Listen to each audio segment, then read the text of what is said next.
जय जिनेंद्र। आज हम NCERT 12th macro economics chapter 6 में इस बात का अध्ययन करेंगे कि यदि जो पिछला वाला उपरोक्त उदाहरण मीन्स जो आपने क्वेश्चन नंबर 13 किया था उसमें जो वैल्यूज़ हैं यदि हम उन्हीं वैल्यू को लें और निर्यात जो है उसको 100 कर दें तो फिर आय का संतुलन स्तर और शुद्ध निर्यात क्या होगा, ये आपको ज्ञात करना है।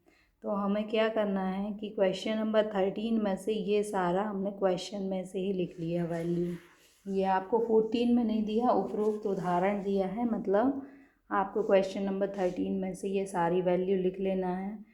एक्सपोर्ट जो है वो क्वेश्चन नंबर 13 में, ये देखिए एक्सपोर्ट आपको दिया गया था क्वेश्चन नंबर 13 में 90, और जबकि अभी आपसे क्या कहा गया है कि एक्सपोर्ट को आप कितना कर लें, 100 कर लें। तो हमने एक्सपोर्ट इसको क्या कर लिया, 100 कर लिया, और बाकी ये सारी वैल्यू हमने पिछले क्वेश्चन से लिए, केवल एक्सपोर्ट को चेंज करके 100 किया है।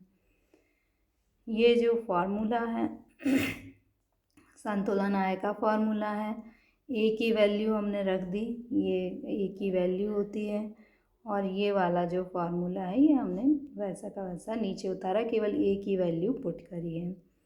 फार्मूले में हम वैल्यू रखेंगे सी कंजप्शन माइनस कंजप्शन है माइनस सी टी, तो ये मार्जिनल प्रोपेंसिटी टू कंज्यूम लिखा, और टी जो है टैक्स है तो ये 50 है तो ये टैक्स लिख दिया हमने।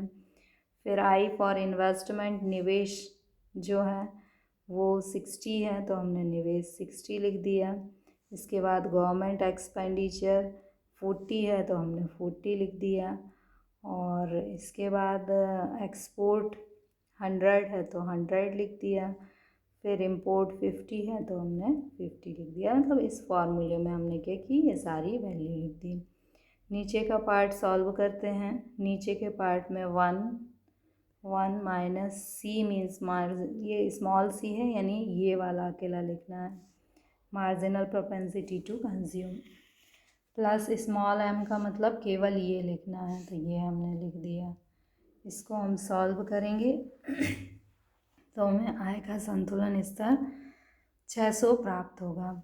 इसके बाद फिर हमें क्या करना है, सेकंड पार्ट में संतुलन आय स्तर ज्ञात करना है। तो संतुलन आय स्तर का फॉर्मूला हमने लिखा, एक्सपोर्ट कितना है